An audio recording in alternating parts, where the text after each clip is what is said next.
నమస్తే, welcome to one TV news. My name is Lavanya.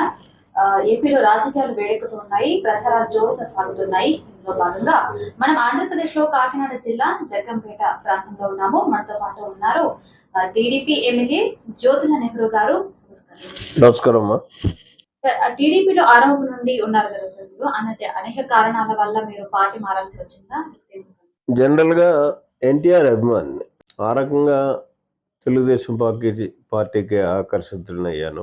తర్వాత 1991లో నాకు బై ఎలక్షన్ లో పోటీ చేసే అవకాశం, పెద్ద టికెట్ ఇచ్చారు. తక్కువ ఓట్ల మెజార్టీతో ఆ రోజు కాంగ్రెస్ ప్రభుత్వం ఉంది, వాడిపోవడం జరిగింది. మళ్ళీ 94లో నాకు టికెట్ ఇవ్వడం, నేను ఎమ్మెల్యే అవడం. అయితే అన్నిట్లోని కూడా చంద్రబాబు నాయుడు తోటి ఈవెన్ 78 నుంచి కూడా నాకు ఆయనతోటి సన్నిహిత సంబంధాలు ఉన్నాయి. దాని మీద ఎక్కువగా చంద్రబాబు నాయుడు తోటి నేను షేర్ అయ్యే పరిస్థితి. 94లో ముఖ్యమంత్రి అయిన తర్వాత, చంద్రబాబు నాయుడు ముఖ్యమంత్రి అయిన తర్వాత 95లో నాకు అంటే చాలా పూర్తి స్వేచ్ఛ ఉండేది ఆయన దగ్గర. అయితే ఈవెన్ కలెక్టర్స్ కానీ ఇక్కడ ఆఫీసర్స్ ని ఎవరిని వేయాలనుకున్నా అది ఒక రకంగా నాతో కూడా ఆలోచన చేసేవారు. ఆ సందర్భంలోనే నాకు మంచి అవకాశం, ఎప్పటి నుంచో ప్రజలకు ఆశగా మిగిలిపోయినటువంటి చాగల్నాడు ఎత్తిపోతల పథకాన్ని ఆ రోజుల్లో 72 కోట్లతో శాంక్షన్ ఇచ్చారు. అది శాంక్షన్ తేవడం, కన్స్ట్రక్షన్ చేయడం, ఆయన ముఖ్యమంత్రిగానే శంకుస్థాపన చేశాడు, ఆయన ముఖ్యమంత్రిగానే దాన్ని ప్రారంభోత్సవం చేశాడు. అంటే చాలా తక్కువ టైంలో దాన్ని ఎస్టాబ్లిష్ చేసినటువంటి. అలాగే 99 మళ్ళీ ఎన్నికల్లో నేను ఎమ్మెల్యే అవ్వడం సెకండ్ టైం. అప్పుడు మళ్ళీ ఆయనతో ఉన్నటువంటి సన్నిహితం వల్ల నేను గట్టిగా పట్టుబట్టి పుష్కర్ ఎత్తిపోతల పథకంలో నా నియోజకవర్గానికి 86,000 ఎకరాలు ఆయకట్టుకు నీరు వచ్చే విధంగా, అంటే గండేపల్లి, జగ్గంపేట, కెర్లంపూడి మండలాల్లో శాంక్షన్ తెచ్చుకోవడం జరిగింది. శంకుస్థాపన చేయడం, పనులు ప్రారంభించడం. తర్వాత కాంగ్రెస్ గవర్నమెంట్ రాజశేఖర రెడ్డి రావడం. రాజశేఖర రెడ్డిని కూడా నాతోటి ఆయన కూడా సన్నిహితంగానే ఉండేవాడు. ఎందుకంటే అంత క్లోజ్ గా, ఈనాటి రాజకీయాలు వేరు, ఆ రోజు ఉన్న రాజకీయాలు వేరు. పార్టీలకు అతీతంగా వ్యవహరించేవాళ్ళు. ఎలక్షన్ రాజకీయాలు తర్వాత ఎవరి బంధుత్వాలు గానీ, ఎవరి స్నేహాలు గానీ వాళ్ళే కొనసాగి. రాజశేఖర రెడ్డి గారు వచ్చిన తర్వాత కూడా నేను రిక్వెస్ట్ చేశాను. ఆయనకు కూడా ఇరిగేషన్ మీద ఇంట్రెస్ట్ ఉంది కాబట్టి ఆయన కూడా దాన్ని కొనసాగించారు. కూర్చేసి దాని ప్రారంభోత్సవం చేశారు. ఆ రకంగా నేను ఈ 2 ఇరిగేషన్ ప్రాజెక్టులే కాకుండా మళ్ళీ 2009లో ఎమ్మెల్యేగానే చిన్న ఇరిగేషన్ ప్రాజెక్టులు చాలా వరకు ఆయన ఉపయోగించుకుని, సుబ్బారెడ్డి మా మదర్ పేరుని అప్పుడు రంగాపురం అన్ని కూడా బెక్కువల మండలంలో ఉండే గ్రామాలు, మెట్ట గ్రామాలు, వాటికి కూడా అక్కడ గోదావరి కెనాల్ నుంచి ఒక లిఫ్ట్ తేవడం, దాన్ని ఆ రైతులే మా మదర్ పేరుని పెట్టడం కూడా సుబ్బయ్యమ్మ లిఫ్ట్ ఇరిగేషన్ అని చెప్పి ఇప్పటికీ కూడా సక్సెస్ అయినటువంటి పరిస్థితి. అంటే ఇరిగేషన్ మీద ఎక్కువ కాన్సన్ట్రేషన్, నేను రైతుగా పుట్టాను, నీటి ఎద్దడి తెలుసున్నటువంటి వాడిని, దాని మీద ఇరిగేషన్ మీద ఎక్కువ కాన్సన్ట్రేషన్ చేసి ఎక్కువ తెచ్చుకోగలిగాం. ఇక్కడ పురుషోత్పట్నం తెచ్చిన ఏలేరు రిజర్వాయర్కి రామవరం నుంచి పురుషోత్పట్నం నుంచి ఒక స్పెషల్ లిఫ్ట్ పెట్టి, ఏలేరు రిజర్వాయర్లో వాటర్ తక్కువ అవుతుంది, ఆయకట్టుకి ఇబ్బంది అవుతుంది అని చెప్పి దాన్ని కూడా సాధించడంలో నా పత్రం ఉంది. ఇలా నాకేంటంటే ఇవాళకి ఒక గర్వం, ముఖ్యమంత్రి కూడా తన నియోజకవర్గానికి చేసుకోలేని స్థాయిలో నేను 3 దఫాలు ముఖ్యమంత్రి ఎమ్మెల్యే అయ్యాను, 4 ఇరిగేషన్ ప్రాజెక్టులు సాధించుకోగలిగాను. 2014లో ఎమ్మెల్యే అయిన తర్వాత చంద్రబాబు నాయుడు గారు అది తెలుగుదేశంలోకి వచ్చిన తర్వాత మల్లవరం ఎత్తిపోతల పథకం అని చెప్పి 130 కోట్లతో శాంక్షన్ తెచ్చాను, పనులు ప్రారంభించాం. దురదృష్టం ఏంటంటే ఈ దుష్ట ప్రభుత్వం వచ్చి దాన్ని ఆపేశారు. అంటే రాజశేఖర రెడ్డికి ఇక్కడ నేను చెప్పేది ఏంటంటే, నేను ఆ రోజు శాంక్షన్ తెచ్చి పనులు మొదలెట్టించినటువంటి పుష్కర్ ఎత్తిపోతల పథకాన్ని రాజశేఖర రెడ్డి కంటిన్యూ చేయించాడు, చేసి దాన్ని ప్రారంభోత్సవం చేసుకున్నాడు. ఎవరు చేసింది అది చెప్పాలి మనం. ఇతను జగన్మోహన్ రెడ్డి వచ్చిన తర్వాత కేవలం 130 కోట్ల రూపాయల పథకాన్ని, ఒక 10,000 ఎకరానికి నీరు ఇచ్చేటటువంటి పథకాన్ని ఈ తెలుగుదేశం ప్రభుత్వం తెచ్చిందనేటటువంటి ఆలోచనతోటో దుర్బుద్ధితోటి దాన్ని ఆపేసినటువంటి పరిస్థితి. ఇవాళ కూడా మీరు ఆ గ్రామం వెళ్తే తెలుస్తుంది, పైపులు ఇవన్నీ కూడా టోటల్ 70% వర్క్ కంప్లీట్ అయిపోయే పరిస్థితుల్లో దాన్ని ఆపేసినటువంటి పరిస్థితి. అంటే ఆ వ్యత్యాసం ఇందాక నేను చెప్పాను కదండి మీకు, వ్యత్యాసం ఆ రోజు రాజకీయాలు, ఈ రోజు రాజకీయాలు. ఈ దుర్మార్గుడు వీడికి అసలు సంక్షేమం మీద కానీ అభివృద్ధి మీద కానీ మనసు పెట్టి పనిచేసేటటువంటి ఆలోచన ఏమాత్రం లేదు. తను ఓటేస్తాడా? ఏ రకంగా ఈ ఆంధ్ర రాష్ట్రంలో ఓట్ బ్యాంక్ సాధించుకోవాలని అన్న ఆలోచనతో అతను ప్రమాణ స్వీకారం చేసిన దగ్గర నుంచి ఇవాళ టైం అయిపోయేదాకా కూడా అదే ఆలోచన చేస్తున్నాడు. నేను స్వసిద్ధ ఎన్టీఆర్ అభిమాని, తెలుగుదేశం పార్టీలో రాజకీయంగా ఎదిగాను. రాజకీయంగా మారాల్సినటువంటి పరిస్థితి మాత్రం కేవలం చిరంజీవి ముఖ్యమంత్రి అయ్యే అవకాశం ఉంది. మావాడు ముఖ్యమంత్రి అవడానికి అవకాశం 22% ఉన్నటువంటి జనాభాలో, ఈ రాష్ట్ర జనాభాలో ముఖ్యమంత్రి అయితే మంచి జరుగుతుంది ఈ రాష్ట్రానికి అనేటటువంటి ఆలోచన, మావాడు అవుతున్నాడు అనేటటువంటి స్వార్థం, ఈ రెండూ కలిసి నన్ను పార్టీ మార్చేయాలి. ఆ రకంగా మారాల్సినటువంటి పరిస్థితి వచ్చింది. తర్వాత రకరకాల ఇంకా అక్కడి నుంచి తెలుగుదేశంలోకి తిరిగి చిరంజీవి పార్టీని క్లోజ్ చేసిన తర్వాత తెలుగుదేశంలో తిరిగి వద్దాం అనుకునే టైంలో ఈ జిల్లాలో ఓ పెద్ద ఆయన మా జగ్గంపేట వచ్చి తెలుగుదేశం మీటింగ్ పెట్టాడు. నేను స్వయంగా విన్నాను ఆ రోజు మాటలు కూడా, చెప్పినే కాదు. ఆ ఒక్కడో తప్పించి ఎవరు వచ్చినా పార్టీలో జాయిన్ చేసుకోండి అని చెప్పాడు. ఓహో, ఆ ఒక్కడో తప్పించి అన్నప్పుడు ఈయన తప్పిందాం మనం అని చెప్పి నేను అనుకుని అయిపోయింది తెలుగుదేశంలోకి వెళ్ళకుండా. ఈ లోపల జగన్మోహన్ రెడ్డి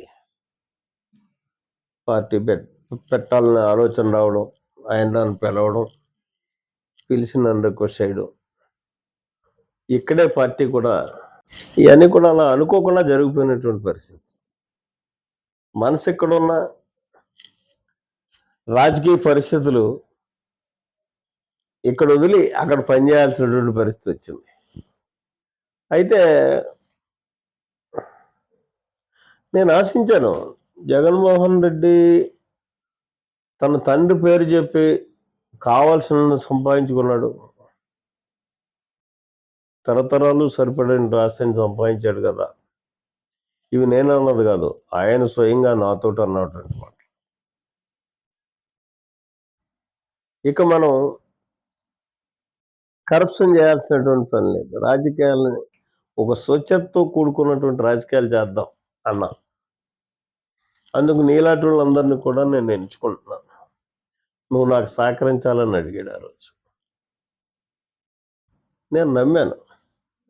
నిజంగా కూడా ఎవడో ఎంత ఎంత సంపాదించితే మాత్రం ఎంత పట్టుకుపోతాం మనం. అతను అంతా సంపాదించుకున్నాడు.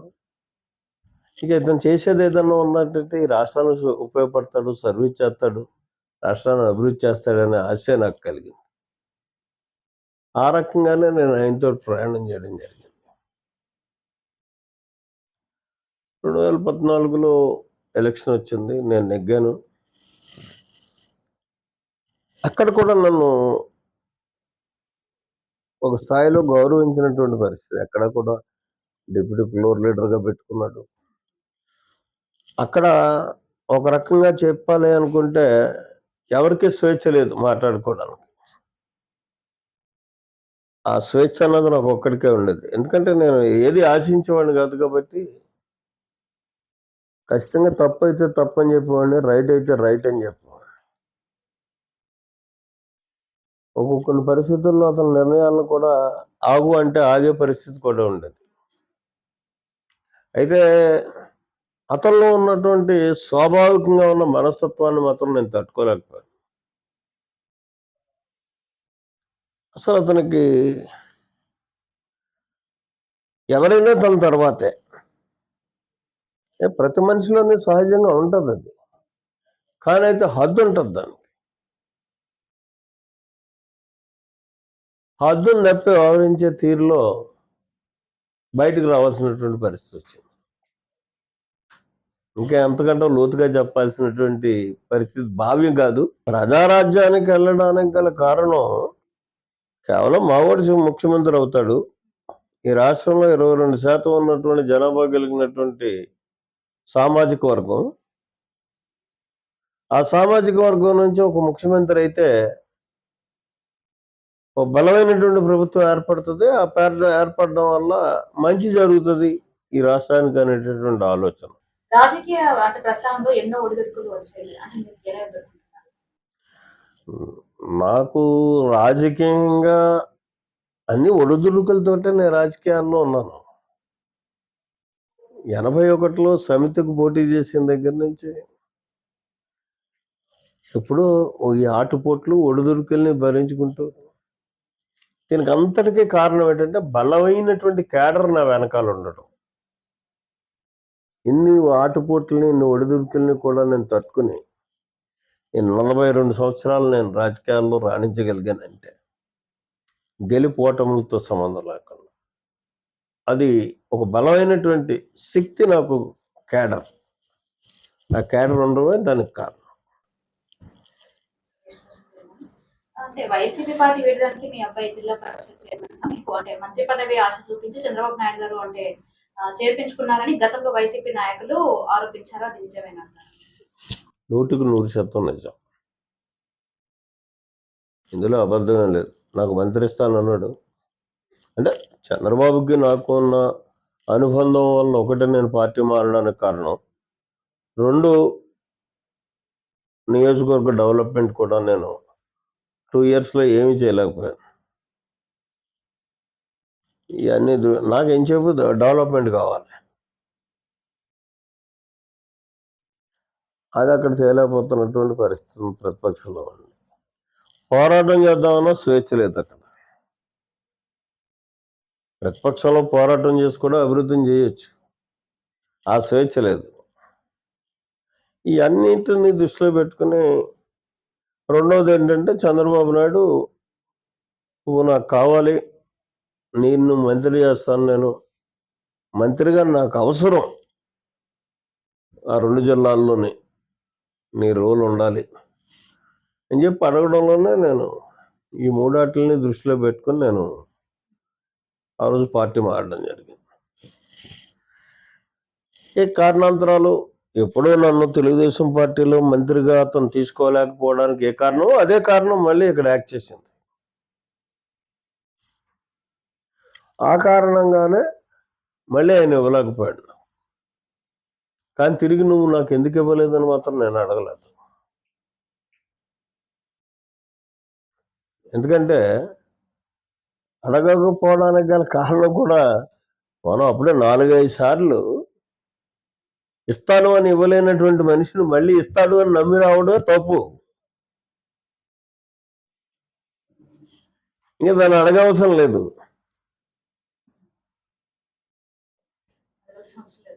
ఇంకా అడగవసరం లేదు కాబట్టి అడగలేదు మళ్ళీ ఏమీ. కానీ తానే పిలిచి కనీసం నవీన్ని జిల్లా పరిషత్ చైర్మన్ చేస్తాను అన్నాడు. అంటే నేను సరే మన ఆడికన్నా ఎక్స్పోజర్ వస్తుంది కదా, ఇవ్వండి అయితే అన్నాను. ఇవ్వండి అయితే అంటే వాడు ఒప్పుకోలేదు. ఒక 2 మాసాలు పట్టింది నాకు ఒప్పించడానికి. మీకు ఇవ్వని పదవి నాకెందుకు అని చెప్పాడు. ఒప్పుకోకపోతే మొత్తం ఒక 2 మాసాలు అలా జాయిగా ఇచ్చేసి ఒప్పించి అప్పుడు నవీన్ని జిల్లా పరిషత్ చైర్మన్ చేశారు. అది పరిస్థితి. అంటే మీ అబ్బాయిని రాజకీయంగా జ్యోతిలో నవీన్ అంటే ఒక ఉన్నత స్థానంలో చూడాలని అనుకున్నారు కదా, అంటే అయినా కూడా టీడీపీ జిల్లా అధ్యక్షుడిగా ఉండి కాకినాడ ఎంపీ సీట్ ఇస్తారని ప్రచారం జరిగింది. అంటే ఇక్కడ నేను బాధపడడానికి కానీ మేము బాధపడడానికి కానీ క్వశ్చన్ చేయడానికి కానీ అవకాశం లేదు. ఎందుకంటే పొత్తు ధర్మాన్ని పాటించాల్సినటువంటి అవసరం ఉంది. ఒక నిబద్ధతతో కూడుకున్నటువంటి రాజకీయ నాయకుడిగా నేను తీసుకోవాల్సిన నిర్ణయం అదే. ఎప్పుడైతే దీన్ని పొత్తులో భాగంగా జనసేనకి వెళ్ళిందో కాకినాడ సీటు, ఇక అప్పుడు మనం ఇబ్బంది పడాల్సినటువంటి పని లేదు. జిల్లా పార్టీ ప్రెసిడెంట్ గారు పని చేసుకుంటూ వెళ్తాడు, ఇంకొక అవకాశం వస్తుంది, రేపు ఏదోటి అవుతుంది. కానీ అయితే ఇక్కడ చంద్రబాబు నాయుడు గారు మాత్రం రాంగ్ స్టెప్ వేసాడని చెప్పక తప్పదు. ఎందుకంటే ఉమ్మడి తూర్పుగోదావరి జిల్లాలో, కానీ ప్రస్తుతం ఆంధ్రప్రదేశ్లో కానీ 2 సిటీస్ కూడా బలమైనటువంటి సిటీలు, రాజమండ్రి, కాకినాడ. ఈ 2 పార్లమెంటు స్థానాలని పొత్తులు వదులుకోవడం అన్నది మాత్రం అది రాంగ్ స్టెప్గానే నేను భావిస్తున్నాను. ఏదో ఒక దాన్ని ఖచ్చితంగా పార్టీకి ఉంచుకోవాలి. ఇది భవిష్యత్తులో మాత్రం ఈ నష్టం కనపడుతుంది. కేడర్లో ఒక నిరుత్సాహం వస్తుంది. ఇవాళ పార్టీ నిర్ణయానికి కట్టుబడి పనిచేస్తాం, గెలిపిస్తాం, ఇవన్నీ చేస్తాం, కానీ రేపు కేడర్ ఎస్టాబ్లిష్ అయ్యేటప్పుడు మాత్రం ఇది ఇబ్బంది అయ్యే పరిస్థితులు వస్తాయి ఖచ్చితంగా. ఇందులో మాత్రం ఖచ్చితంగా ఆయన రాంగ్ స్టెప్ వేశాడు. అది ఎందుకంటే రాష్ట్ర శ్రేయస్సును దృష్టిలో పెట్టుకుని చేశాడా, ఏ రకంగా చేశాడు అన్నది కాదు, కానీ మొత్తానికి పార్టీ పరంగా మాత్రం నష్టం. ఇది అదో ఇదో ఏదో ఒక సీటు తెలుగుదేశానికి ఉంచుకొని ఒకదాన్ని పొత్తుకివ్వాలి. అంటే గతంలో మీరు ముద్రగడ పద్మనాభం ఇంటికి వెళ్ళి మీ విజయానికి అని కృషి చేయాలని గతంలో ప్రస్తావించారు. అంటే అనూహ్యంగా వైసీపీలో పెరగడానికి కారణం ఏంటి? అంటే అప్పుడు ఆయన ఏ పార్టీకి వెళ్లకుండా ఖాళీగా ఉన్నాడు. నాకు అనుకూలమైనటువంటి పరిస్థితి, నెహ్రూ గారికి ఈసారి పనిచేయాలి, చేద్దాం అనేటటువంటి తన ఇష్టల దగ్గర మాట్లాడడం, ఆ ఇష్టలు నాతో చెప్పడం. సరే, మన నియోజకవర్గంలో ఉన్న ప్రతి ఓటర్ని అడుగుతున్నాం, అలాంటిది ఒక పెద్ద ఆయన అడగడంలో తప్పే ఉంది మనం అని చెప్పి నేను వెళ్ళాను. వెళ్తే ఆయన మాట ఇచ్చాడు, ఖచ్చితంగా నేను మీకు సపోర్ట్ చేస్తాను, మాట ఇచ్చాడు. అయితే మరి పరిస్థితులు ఏ రకంగా మారాయో, మొత్తానికి ఆయన వైసీపీకి వెళ్ళడం, ఆయన వెళ్ళిన తర్వాత ఆయన ఇబ్బంది పెట్టడం కూడా సబబు కాదు. ఇంకా నేను అది ఆయన విజ్ఞతకే వదిలేయాలి.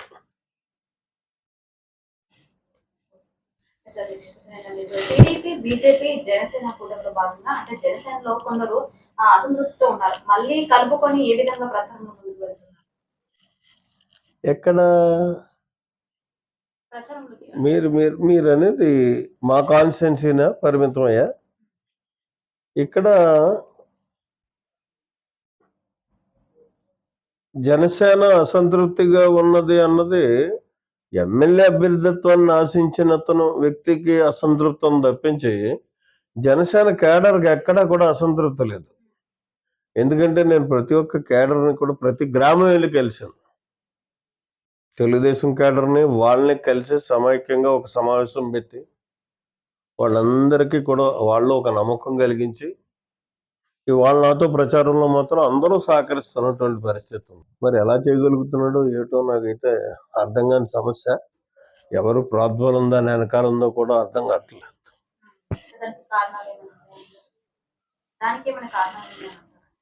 తెలియని దాన్ని నేను మాట్లాడడం మంచిది కాదు కదా.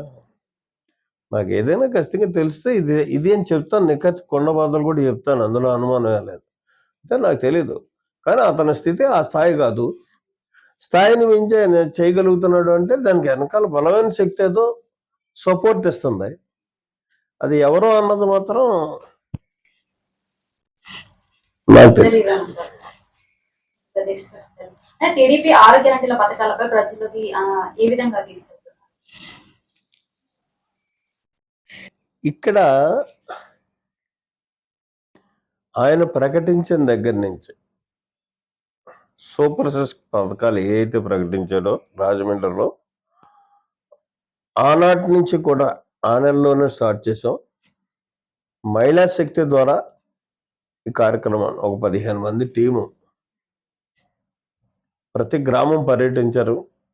ప్రతి ఇంటిని తట్టి లేపారు. మహిళా శక్తి పథకాలని చెప్పారు అక్కడ.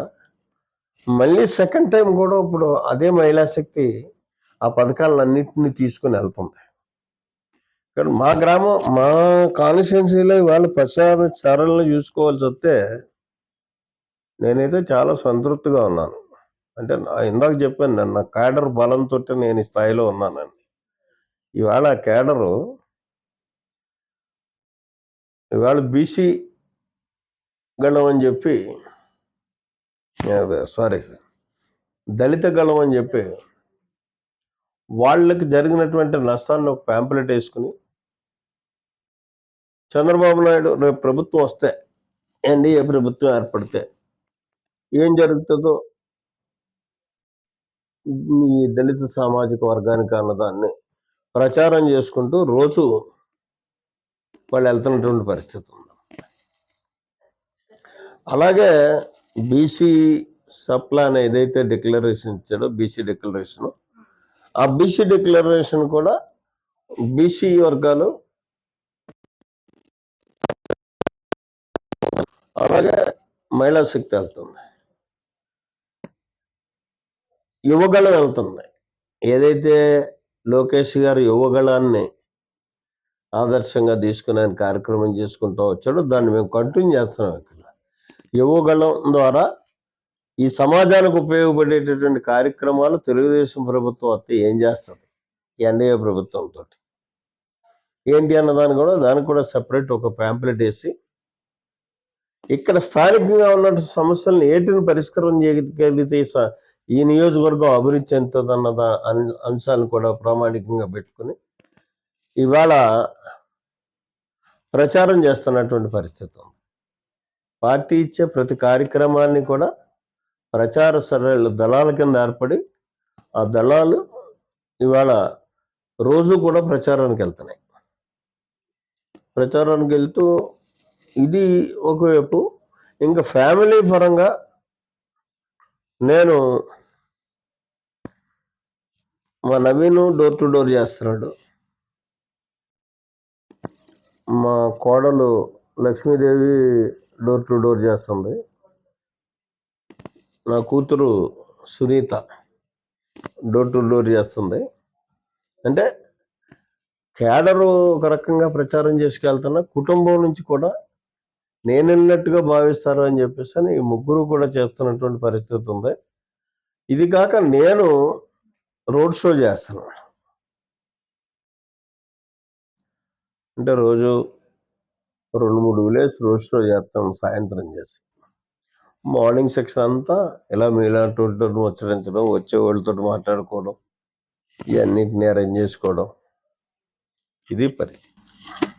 అంటే ఇప్పుడు గతంలో అంటే పోటీ చేసిన పాటిల్ శెట్టి సూర్యచంద్ర అభ్యర్థిగా పోటీ చేస్తున్నారు. అంటే మీ ఓట్లు చీల్చే అవకాశం ఉంది. నా ఓటు అనేముంటుందమ్మా,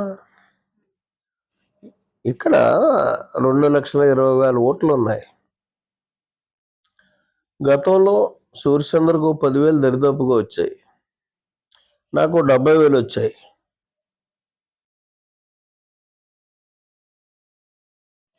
లక్ష ఓట్ల దాకా చంద్రబాబుకి వచ్చాయి.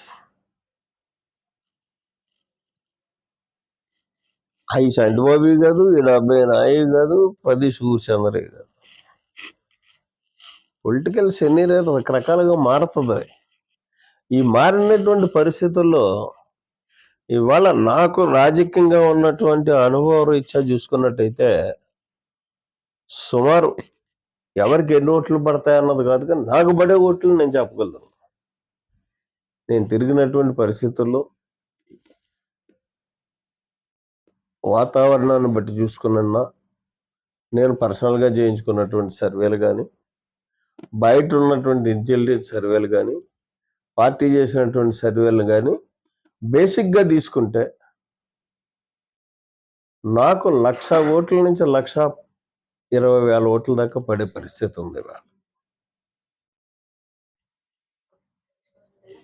ఏంటంటే ఇప్పుడు తోట కాబట్టి అప్పుడు ఎవరోట్లు ఎవరి దగ్గర ఉంటాయో మీరే అర్థం చేసుకోవాలి.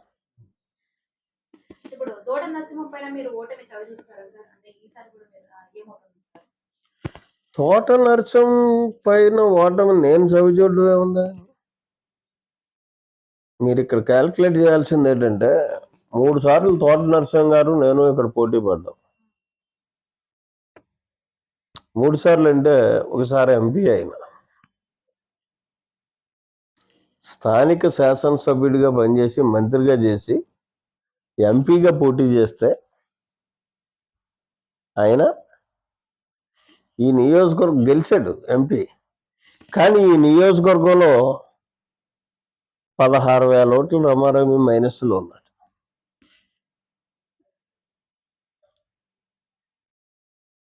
అంటే అతడు ఎప్పుడో పట్టుకొని పోయాడు. ఒక మంత్రిగా ఉండగా ఎంపీగా పోటీ చేస్తే సొంత నియోజకవర్గంలో జనరల్గా ఎవరికైనా సరే ఎంపీ క్యాండిడేట్ సొంత నియోజకవర్గం ఎమ్మెల్యే అప్పుడు దాకా పనిచేసినోడు పనిచేయకపోయినా కార్యకర్తగా ఉన్నవాడని సొంత నియోజకవర్గంలో ఎంపీ అభ్యర్థిగా పోటీ చేస్తే దాంట్లో ఎంతో కొంత పెచ్చు కనపడుతుంది. ఆ నియోజకవర్గం మనోడ్రా ఎక్కడి నుంచి వచ్చిన సునీల్ మీద ఇక్కడ మనోడు పోటీ చేస్తే మైనస్ అయితే ఆ నియోజకవర్గం ఇంకా అతనికి పొట్టే ఉంది నా ముఖం ఇక్కడ పట్టు లేక పక్కకు మారిపోయాడు. లేకపోతే ఆ రోజు వైఎస్ఆర్ కాంగ్రెస్ పార్టీ సంటిబాబు అటు బుడ్డోడు ఇంత క్యాండిడేట్ పెద్దోళ్ళు వదిలేసుకుని నరసింహ గారిని వదిలేసుకుని సంటిబాబుకి ఎందుకు ఇస్తారు టికెట్? ఇక్కడ ఏం పొట్టలేదనే ఇచ్చారు. అలా మంత్రి పదవి కూడా దాని గురించి ఏమంటున్నారు? చేసే పరిస్థితులు కనపడలేదు. ఇంకా తప్పనిసరి పరిస్థితుల్లో తీసుకొచ్చి అతన్ని ఇచ్చారు. పాపం ఇవాళైతే చాలా విచారించదగ్గ విషయం. ఎందుకంటే రాలేడు పోలేడు ఆ పరిస్థితుల్లో ఇవాళ ఆయన అభ్యర్థి అంటే రేపు నెగ్గేసి ఏం చేస్తాడు? తాగునీరు సమస్యలపై మీరు ఎలా పరిష్కరిస్తారు?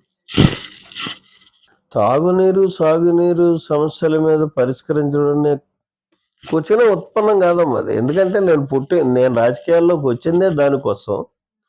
వాటిని పరిష్కరించడమే నా విధానం. ఇక్కడ నేను చెప్పుకోవాల్సి వస్తే 63 హ్యాబిటేషన్స్లో ఓహెచ్ఆర్ఆర్స్ నిర్మాణం చేయించాను నేను నా శాసనసభ్యుల కెరియర్లో. ఇంకెందుకంటే పరిష్కారం ఉంటాము. ఇవాళ ఇంటింటికి కుళాయి ఇస్తానని చెప్పేసి మా పార్టీ నిర్ణయం తీసుకుంది.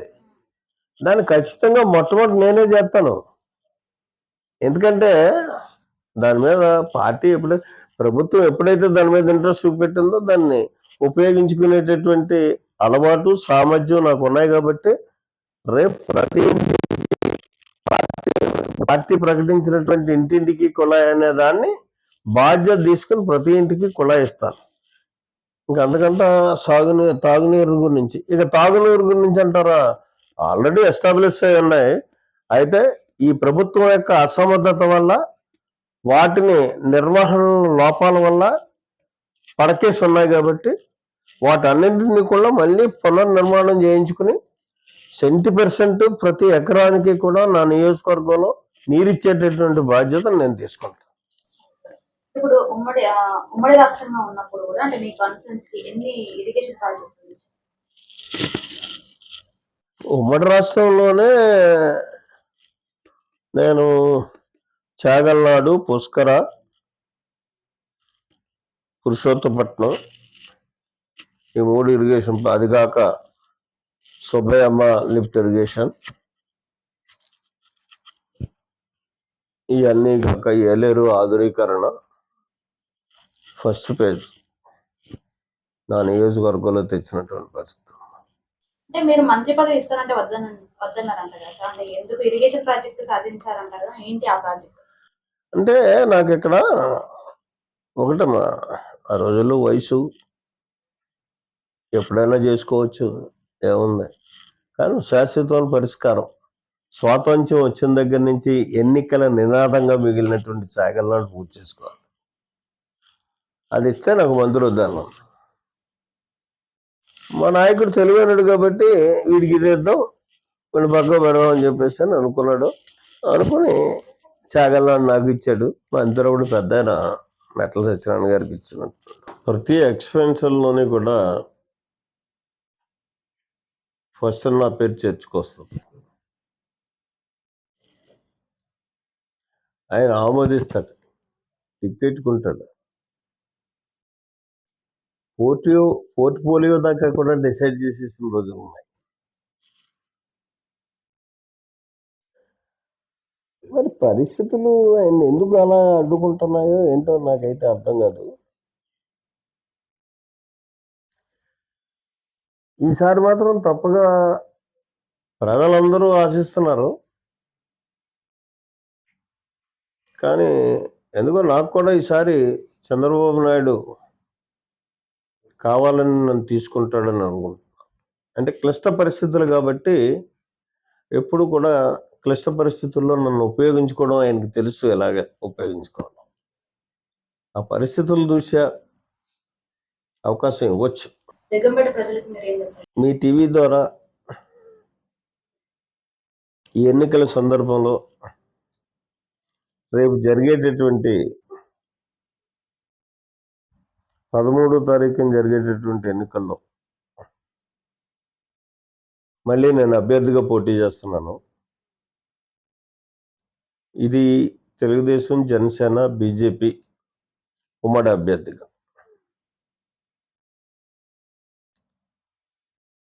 ఇక్కడ నేను ప్రజల్ని కోరేది, ఈ పోటీ అన్నది మాత్రం నేను ఇంకా చివరిగానే పోటీ చేయాలి, రిటైర్ అవ్వాలనుకుంటున్నాను.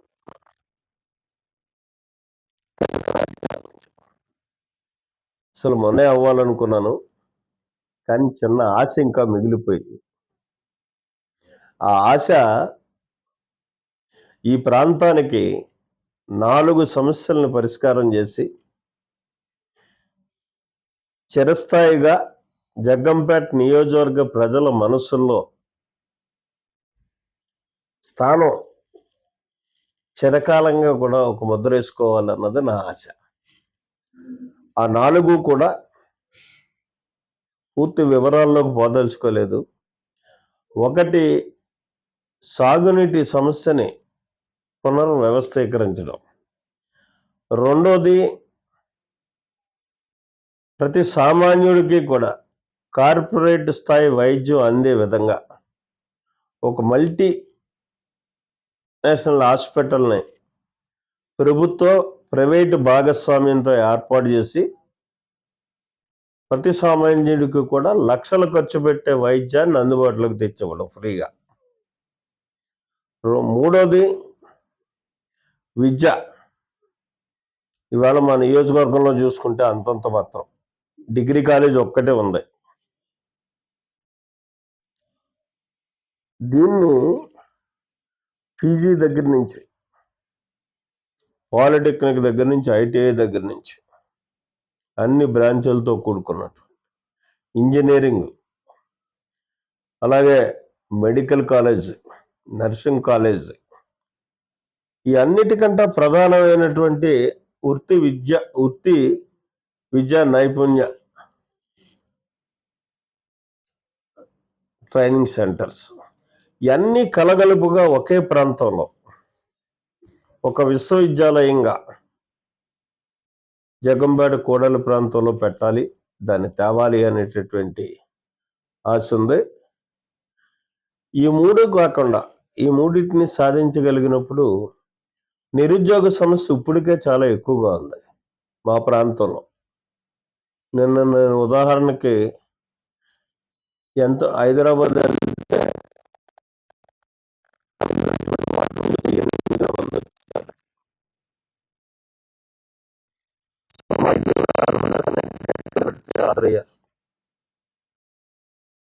అంటే అంతమంది వలస కార్మికులు మన ఈ నియోజకవర్గం నుంచి పోతున్నారు. ఆ పరిస్థితులు భవిష్యత్తులో ఉండకుండా చదువుకున్న ప్రతి విద్యార్థికి నిరుద్యోగ సమస్య లేకుండా ఒక పెద్ద 4 పరిశ్రమలు. పెద్ద పరిశ్రమలు అంటే కంప్యూటర్స్తో నడిపేటటువంటి విధానంతో కూడుకున్నాయి కాదు. కనీసం 4 నుంచి 5,000 మంది ఉద్యోగాలు ఇవ్వగలిగేటటువంటి పరిశ్రమలు. 4 మండలాల్లోని 4 స్థాపించి ఇక్కడ నిరుద్యోగ సమస్య లేకుండా చెయ్యాలి అన్నది నా ఆలోచన, ఆశ. ఆ కారణంగానే ఈవేళ మళ్ళీ నేను పోటీ చేయడం జరుగుతుంది. ఈ పోటీలో ఖచ్చితంగా నేను నెగ్గుతాను. ఎన్డీఏ ప్రభుత్వం కేంద్రంలో వస్తుంది, రాష్ట్రంలో వస్తుంది. చంద్రబాబు నాయుడు యొక్క కార్యదీక్ష దక్షతతోటి పవన్ కళ్యాణ్ యొక్క సహాయ సహకారాలతోటి ఇక్కడ ఖచ్చితంగా ఈ 4 అంశాలని పూర్తి చేసి రాబోయే 5 సంవత్సరాల్లో మాత్రం చిరస్థాయిగా ప్రజలకి ఈ అవకాశాన్ని అందివ్వడమే కాకుండా నాకు చిరకాల వాంఛగా ఉన్నటువంటి ప్రజల ముద్ర, శాశ్వత ముద్ర వేసుకోవాలి ప్రజల్లో అనేది. ఎందుకంటే మనిషి పుట్టడం గొప్ప కాదు, పుడతాడు. పుట్టిన తర్వాత చరిత్ర ఉండాలి. ఆ చరిత్ర సృష్టించాలన్నదే నా తపన. అందుకోసమే వాళ్ళు మళ్ళీ నేను పోటీ చేస్తున్నాను. మరి ఇవన్నీ పూర్తి చేయాలి అనుకుంటే ఒక హక్కు కూడా ఉంది నాకు, ఓటర్లను అడిగేటటువంటి హక్కు. నేను ఎప్పుడు జగంపేట నియోజకవర్గాన్ని వదిలిపెట్టి బయటకు పోలే. నెగ్గినా మీతోటే ఉన్నాను, వాడినా మీతోటే ఉన్నాను, మీలో మమేకమయ్యాను. మరి మీతో మమేకమై 42 సంవత్సరాలుగా మీలో ఒక్కడిగా ఉంటున్నటువంటి నాకు ఓటు వేయమని అడిగేటటువంటి నైతిక హక్కు ఉంది. ఆ రకంగా మిమ్మల్ని అందరినీ కూడా నేను ఓటేయమని చెప్పేసి నేను అభ్యర్థిస్తున్నాను. అంతేకాకుండా ఇంకొకటి కూడా మిమ్మల్ని నాకు ప్రత్యర్థిగా వచ్చేటి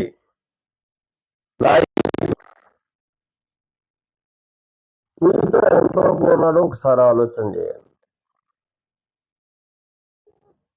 ఎక్కడ పదవి దొరుకుతానంటే అక్కడికి పారిపోయే వ్యక్తి అతను కావాలా, పదవన్నా లేకపోయినా మీతో ఉండేటటువంటి నేను కావాలా కూడా మీరు ఆలోచించుకోవాలి. ఇది కాకుండా మరి ఇవన్నీ పూర్తి చేయాలనుకుంటే కేంద్ర సహకారం కావాలి. కేంద్ర సహకారం కావాలనుకుంటే మరి ఎన్డీఏ కూటమి అభ్యర్థి, జనసేన అభ్యర్థి పవన్ కళ్యాణ్ గారు బలపరిచినటువంటి అభ్యర్థి ఉదయ్ శ్రీనివాస్కి గ్లాస్ గుర్తు మీద కూడా ఓటేయాలి. అలాగే నేను గుర్తు చెప్పలేదు, ఎందుకంటే నెహ్రూ అంటే సైకిల్ అంటారు కాబట్టి సైకిల్ గుర్తు మీద నాకేయాలి, గ్లాస్ గుర్తు మీద ఉదయ్ శ్రీనివాస్ గారికి పార్లమెంట్కి వేయాలని చెప్పేసి నేను వినయపూర్వకంగా జగ్గంపేట నియోజకవర్గ ప్రజానీకాన్ని TV1 ద్వారా కోరుకుంటూ, ఈ అవకాశం నాకు ప్రజల్లోకి నా వాయిస్ని పంపడానికి అవకాశం ఇచ్చినటువంటి TV1 యాజమాన్యానికి కూడా మనస్ఫూర్తిగా నా ధన్యవాదాలు తెలియజేసుకుంటూ సెలవు తీసుకుంటాను. నమస్కారం.